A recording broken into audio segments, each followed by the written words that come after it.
한 가정에 아이가 태어나게 되면 처음에는 이제 영향력이 별로 없고 뭐 공간도 많이 안 차지했는데 아이가 자라나게 되면서 점점 집에서 부모님 못지않게 자리를 차지합니다. 아이가 하나 더 태어나게 되면 더 많이 차지하게 됩니다. 그러면서 이제 아이가 자라나게 되면 아이들의 물건이 이제 사계절로 생겨나게 됩니다. 어른과 똑같이 물건이 생깁니다. 그래서 이제 엄마들은 가족들의 모든 이제 필요한 짐들을 차곡차곡 정리해 가면서 장롱 안에도 층계별로 여기 누구 옷, 누구 양말 이렇게 단계별로 차곡차곡 쌓아 놓으면서 구분을 하게 됩니다.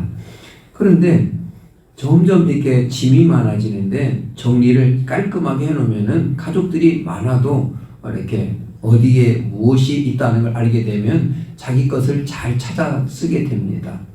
교회가 마찬가지로 교회도 처음에는 구역 예배 수준으로 드릴 때는 구역 사람들끼리 집에서 예배 드려도 됩니다. 그러나 구역이 하나가 드러나고 두 개가 드러나고 세 개가 드러나다 보면 그럴 수가 없습니다. 그러다 보니까 이제 가정에서 예배를 못 드리고 우리도 예배당이 필요하다고 해서 예배당이 생기게 됩니다. 처음에는 조그만한 예배당을 칩니다. 이 정도면 될 것이라고. 그런데 점점 구역이 늘어나다 보면 예배당이 작아지게 되고 더 커지게 됩니다. 그러면 이제 예배당도 커지다 보니까 성도가 늘어나게 되다 보면 이제 조직이 갖춰져야 됩니다. 이제 주먹구구식으로 하던 때가 지나게 됩니다. 자, 우리가 이제 그것을 자꾸만 느끼게 됩니다.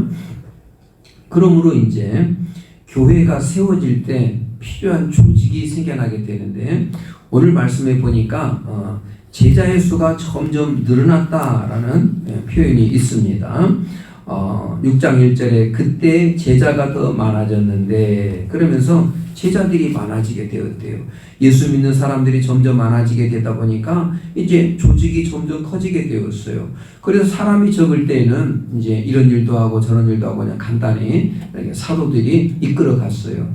근데 조직이 너무 커지다 보니까 사도들이 다 감당하기가 어려워졌는데 특별히 문제가 하나가 생겼는데 과부들을 구제하는 일이 있었는데 요즘과 달리 옛날에는 여성들이 혼자 살아가는 게 사실 이제 불가능했습니다. 거의 불가능할 정도로 더군다나 신자가 깨끗하게 살아가려면 누군가 혼자 살기엔 부족하니까 구제가 필요했는데 나이도 먹고 남편도 없고 자식도 없고 그런 과부들에게는 이제 혼자 살기가 너무 막막하니까 구제를 했는데 이제 구제를 하다 보니까 하는데 이제 어떤 현상이 벌어졌냐면 히브리파와 헬라파가 나눠지게 되었어요. 그러니까 이제 히브리파라고 하는 것은 정통 히브리 사람으로 이렇게 살아가는 이제 다 유대인들이에요. 헬라파 사람도 유대인이긴 하지만은 예수 믿는 사람이긴 하지만은 그러니까 결국은 그래도 유대인 중심의 과부와 그 다음에 이제 이방인 중심의 지역에 살던 그 과부들 간에 이제 차별 대우가 일어나게 된 겁니다. 그래서 하다 보니까 팔이 안으로 굽어요. 여러분 그런 경험 하시죠? 그래서 아무래도 이번에 어느 구역이 식당 강간한다 그러면은 그 구역 식구들이 혜택을 더 봐요. 아무래도 뭐 작은 교회에서는 덜하지만 큰 교회 같은 경우는 아무래도 우리 구역 식구들이 오면 막 서로 얼굴 잘 모르거든요. 그런데 권사님 하고 막 이렇게 하다 보면은 이렇게 아무래도 챙겨지게 되는 거죠. 그러다 보니까 헬라파 과부들이 구제에서 자꾸 빠지는 거예요. 그렇게 이쪽에 히브리파 과부를 더 챙기게 되는 거예요. 그러다 보니까 헬라파 과부들이 불평이 생긴 거예요. 왜 우리는 구제에서 좀 빠지느냐고. 이래 되겠냐고. 교회가 이러면 되겠냐고. 그러니까 그 보고가 사도들에게 들어간 거예요. 사도들이 그 얘기를 듣고 보니까 교회가 공평하고 사랑이 넘쳐나야 될 공동체인데 팔이 안으로 굽고 누구 더 아니까 더 챙겨주고 그러면 이 교회가 섭섭해서 다니겠냐고요. 맞죠?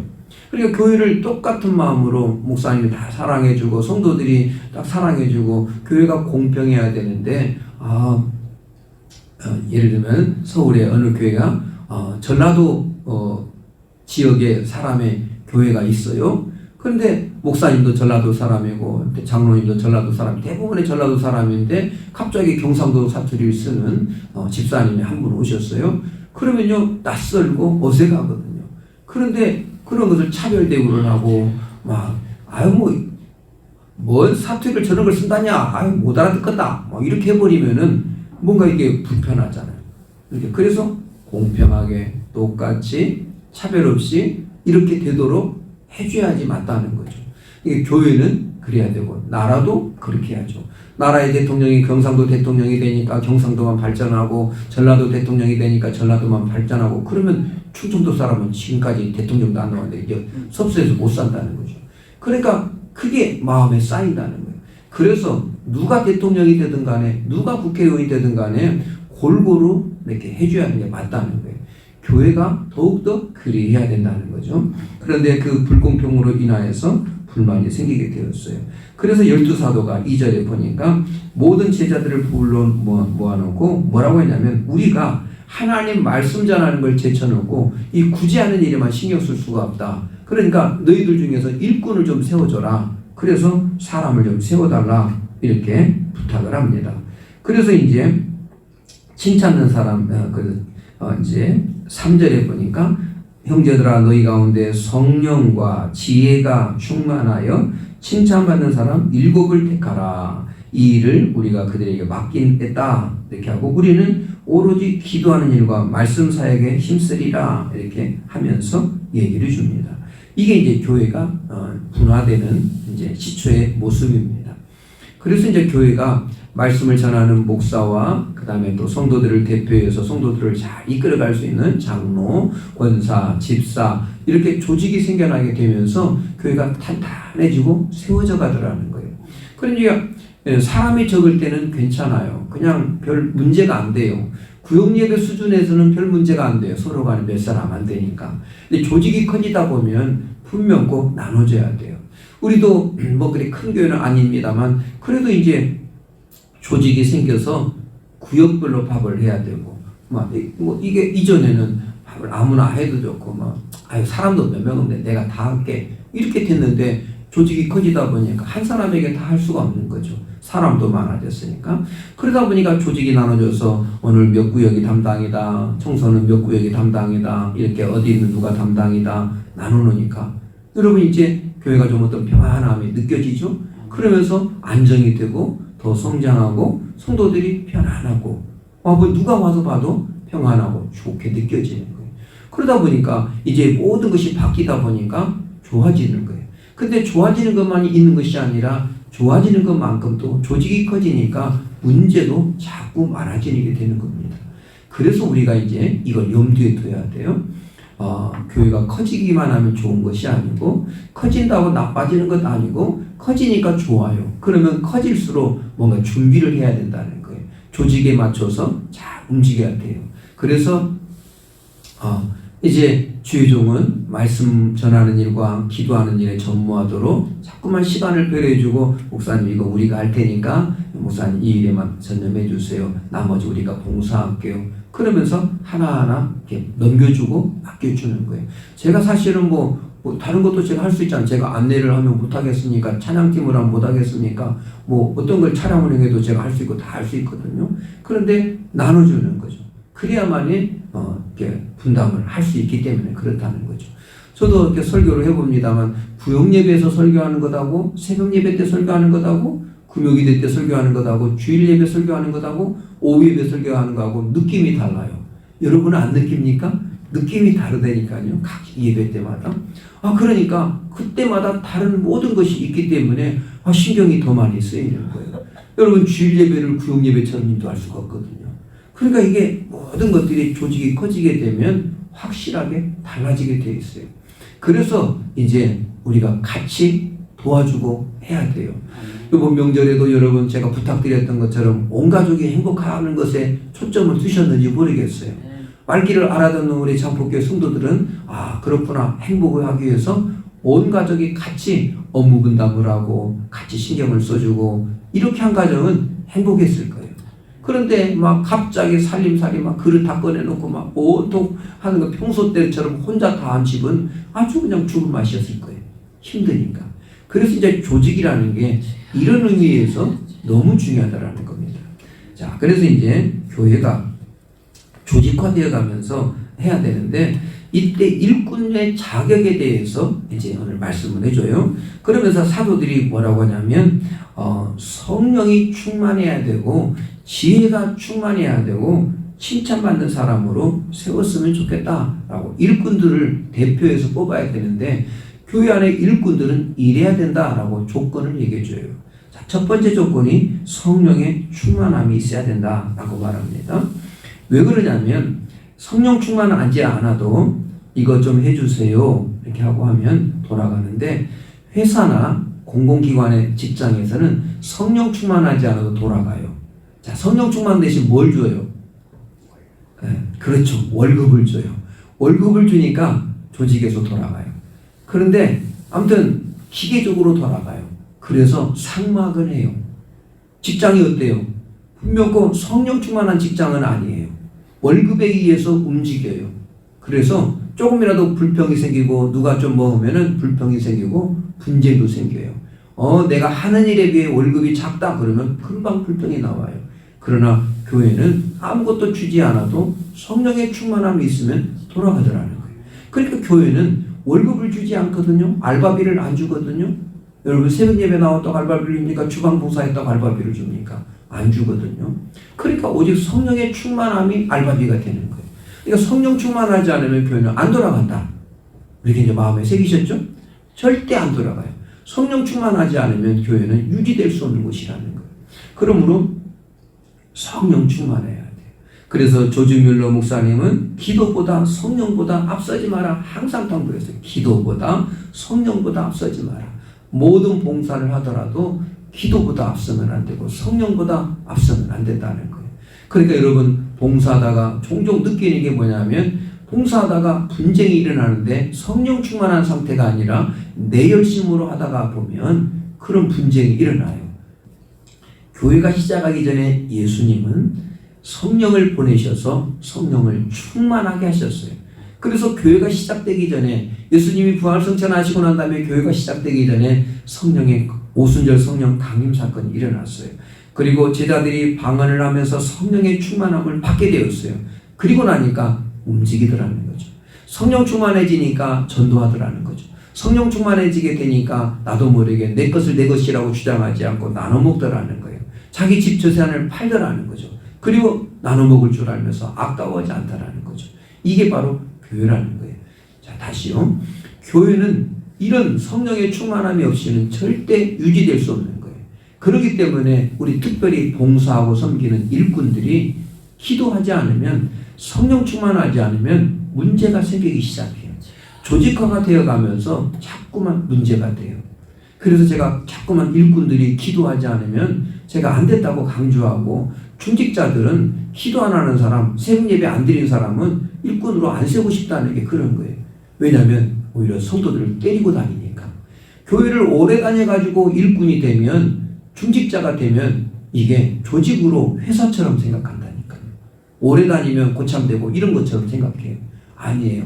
교회를 오래 다녔어도 더 낮은 자리에 가서 화장실 청소하고 더 굳은 자리에 가면 봉사하고 많이 막 헌금하고 헌신했는데 아무 말 안 하고 주장하지도 않고 겸손하게 더 섬기거든요.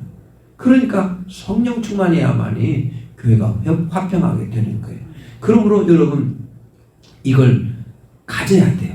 목사인 제가 이 관을 가지는 것도 중요하지만 여러분도 그 관을 가져야 돼요. 목사님 왜 저게 요번에 교회 오래 다닌 사람 저 사람은 교회 오래 다녔는데 왜 요번에 중직자에서 뺐냐고 막 이러면 안 돼. 내가 누구보다 교회를 오래 다녔는데 저 사람보다 내가 왜 중직자가 늦게 됐냐고 이런 얘기가 그래서 나오는 거예요. 그러니까 여러분 성도들이 그런 마인드를 가지고 있으면 아유 저래서 충만하지 않아서 일꾼 되면 시끄럽겠다 이렇게 느낌이 오는 거예요. 이렇게. 그러니까 저랑 생각이 같아지는 거죠. 그러니까 이런 것들을 우리 모두가 가지고 있어야 돼요. 지혜가 충만해야 되는데 성령과 지혜가 충만해야 되는데 지혜가 너무 필요하더라는 거예요. 이 지혜, 일머리 이게 어디서 온다고요? 일머리가 오는 거죠. 여러분 제가 이렇게 하나님 주신 지혜가 아니면은 이 교회를 이끌 수 없다는 거예요. 하나님이 주신 지혜가 아니면 제가 설교하기가 어려워요. 여러분이 여러분 수준하고 저하고 똑같은 수준이 되면 제가 설교를 할 수가 없어요. 그 여러분 은혜를 못 받아요. 자기나 나나 똑같은 수준이래. 그러면 여러분 어떻게 하겠어요? 여러분이 당장 와서 여기서 설교해 보세요. 그러면 앉아있는 여러분이 자기나 나나 똑같은 수준이네. 그러면 은혜가 안 된다니까요. 그러니까 결국은 하나님이 그렇게 행하시더라는 거예요. 장로님이 자기랑 나랑 수준이 똑같다 그러면요, 무시한다니까요. 권사님이 나랑 수준이 똑같다 그러면 무시한다니까. 확실히 권사님이랑 다르네. 확실히 달라. 이런 느낌이 와야 된다는 거죠. 그러니까 이런 것들이 깨지지 아니하도록 각자 자기 자리에서 끝까지 최선을 다해야 돼요. 자기에게 사명이 주어져 있는 한 끝까지 최선을 다해야 돼요. 사실 이 땅 떠나는 순간까지 항상 긴장하고 방심할 수 없는 이유가 거기에 있는 것이죠. 그래서 지혜롭게 지혜가 충만해야 돼요. 그래서 무슨 문제가 생겼을 때 지혜롭게 모든 일들을 감당할 수 있어야 되겠죠. 아멘이죠. 자, 이름에도 불구하고 지혜를 안구하는 일꾼들은 참 신기해 죽겠어요. 어떻게 신기하지? 어떻게 이렇게 지혜도 없이 하려고 하는지. 지혜를 달라고 하네요. 제가 볼 땐 필요한데. 그래서 여러분이 지혜의 기도를 빼는 분들은 신기한 분들이에요. 아무튼 그래서 계속 지혜를 달라고 기도해야 되고 일머리 달라고 기도해야 돼요. 살림하는 것도 일머리 있어야 되고요. 집안 이끌어가는 것도 일머리가 있어야 돼요. 막 성질대로 일머리가 돌아가는, 자기 성질대로 막 뭘 이끌려고 하는 사람은 진짜 같이 있는 사람이 힘들다니까요. 교회 안에서도 자기 성질머리대로 이끌어가면요, 나머지 공동체원이 힘들다는 거예요. 지혜롭게 매끄럽게 모든 사람을 이렇게 가급적이면 맞춰줄 수 있는 게 어디에서 나오겠냐고요. 지혜에서 온다는 거죠. 하늘의 지혜가 필요한 줄 믿으시죠? 그래서 지혜를 구해야 돼요. 야고보서 1장 5절에 누구든지 지혜가 부족하거든 후히 주시고 꾸짖지 아니하시는 하나님께 구하라. 그리하면 주시리라. 누구든지예요. 많이 배운 사람, 적게 배운 사람, 중직자, 초신자가 아니라 누구든지 지혜가 부족하다고 느끼거든 지혜를 구하래요. 그러면 후히 주신대요. 꾸짖지도 않으신대요. 아유, 야, 너는 지혜 좀 어지간히 구해라. 내가 지난번에 지혜 주는데 또 구하냐? 이러지 않는데요. 후히 주시고 또 주신대요. 그러니까 지혜를 받았는데 또 구하면 또 주신대요. 그래서 저도 지금도 지혜를 구하는 거예요. 지혜를 주세요. 그러면 주셨는데 또 주셔요. 그러니까 좋겠어요? 많이 좋아요. 그러니까 지혜를 구하시기 바랍니다. 일꾼들은 지혜가 있어야 돼요. 일머리가 있어야 돼요. 집안 그냥 돌아가는 거 아니에요. 살림 그냥 하는 것 같아도 지혜로운 주부들은요, 지혜롭게 살림을 해요. 가정을 이끌어도 지혜롭게 이끌어요. 막 성질대로 하면은요, 그거 진짜 가족들이 피곤하고 분쟁만 일어나요. 교회 안에서도 일꾼들이 지혜로워야 돼요. 말 한마디 하더라도 지혜롭게 해야 돼요. 뭐라든 간에 지혜롭게 해야 돼요. 그래서 모든 일에 순서가 있다는 걸 꼭 기억하고, 이 상황에서 지혜롭게 해야지. 맞아, 잠깐 지혜롭게 해야지. 그렇게 하고 조금만 빠져있다가 생각을 하고 조금만 뒤에 천천히 결정하고 신중하게 자꾸 하게 된다는 거죠. 그러면요, 평안하고 든든하게 교회가 세워지는 겁니다. 마지막으로 칭찬 듣는 사람이어야 돼요. 여러분, 모세의 후계자가 모세의 아들이 아니라 여호수아였어요. 그렇죠. 그러니까 이제 아브라함은 자기 아들 이삭이 태어나기 전에 후계자를 누구로 생각했냐면 사실은 조카 롯이 더 가깝죠. 그렇죠. 근데 종이었던 엘리에셀을 자기는 후계자로 생각했어요. 하나님이 아니다 그랬지만은 종 엘리에셀을 후계자로 생각했어요. 그리고 그 종을 자기 며느리 구하는데, 이렇게 이삭의 며느리 구하는데, 이삭의 아내 구하러 가는데 보내요. 그리고 맡겨요. 네가 이렇게 하고. 근데 종이 얼마나 침착하게 잘하는지 몰라요. 그래서 저쪽에서 리브가 집안에서 좀 쉬었다 가라고, 우리 딸하고 좀 작별 시간도 좀 가지고 해야 되지 않겠냐고. 그러면 이렇게 그렇게 하셔요. 이럴 법도 있잖아요. 그래서 거기 읽으면서 그런 생각 안 들었어요? 야박하네. 뭐 간다고 그래 좀. 나도 몰라구나. 피곤해. 그래 알았어요. 대접을 실컷 받자. 이런 마음 들까 안 들까요? 근데 아닙니다. 우리 주인님 기다리십니다. 지체할 수가 없습니다. 하고 자기 입장이 아니라 주인님을 생각하면서 빨리 가야 된다고. 그러니까 알았다고. 그러면 내가 우리 딸한테 물어보겠다고. 그래, 딸도 가겠다고. 그러면 바로 따라 나서는 거예요. 여러분, 이렇게 되니까 얼마나 칭찬받을 만한 종이냐고. 여호수아가 이끌었을 때 사람들이 불평이 없었던 이유는 여호수아가 모세랑 고생했기 때문에 그래요.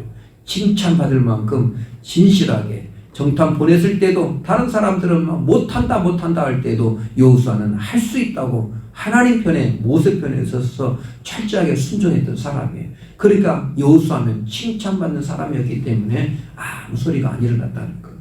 교회 안에서도 일꾼들이 칭찬을 좀 받아야 돼요. 여러분들이 구역장, 강사, 총무하면서 선교회장, 임원들 하면서 칭찬받을 만한 사람이 되어야 된다는 거예요.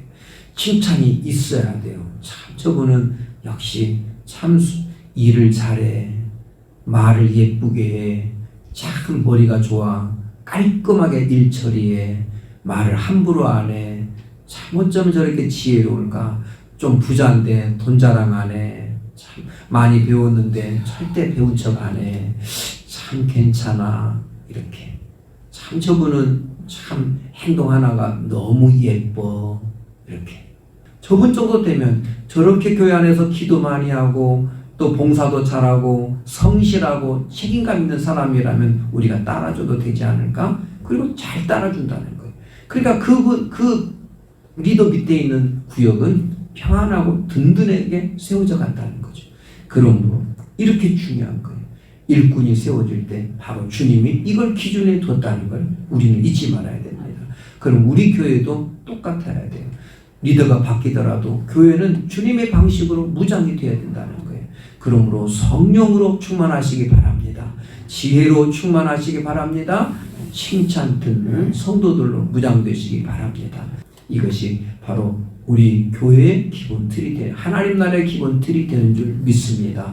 이것이 여러분 가정을 잘 이끌어가게 되고 이 틀이 바로 나라를 든든하게 세워간다는 사실을 기억하셔서 오늘도 이 말씀으로 잘 무장하셔서 승리하는 좋은 한 날 되시기를 주의 이름으로 축복합니다.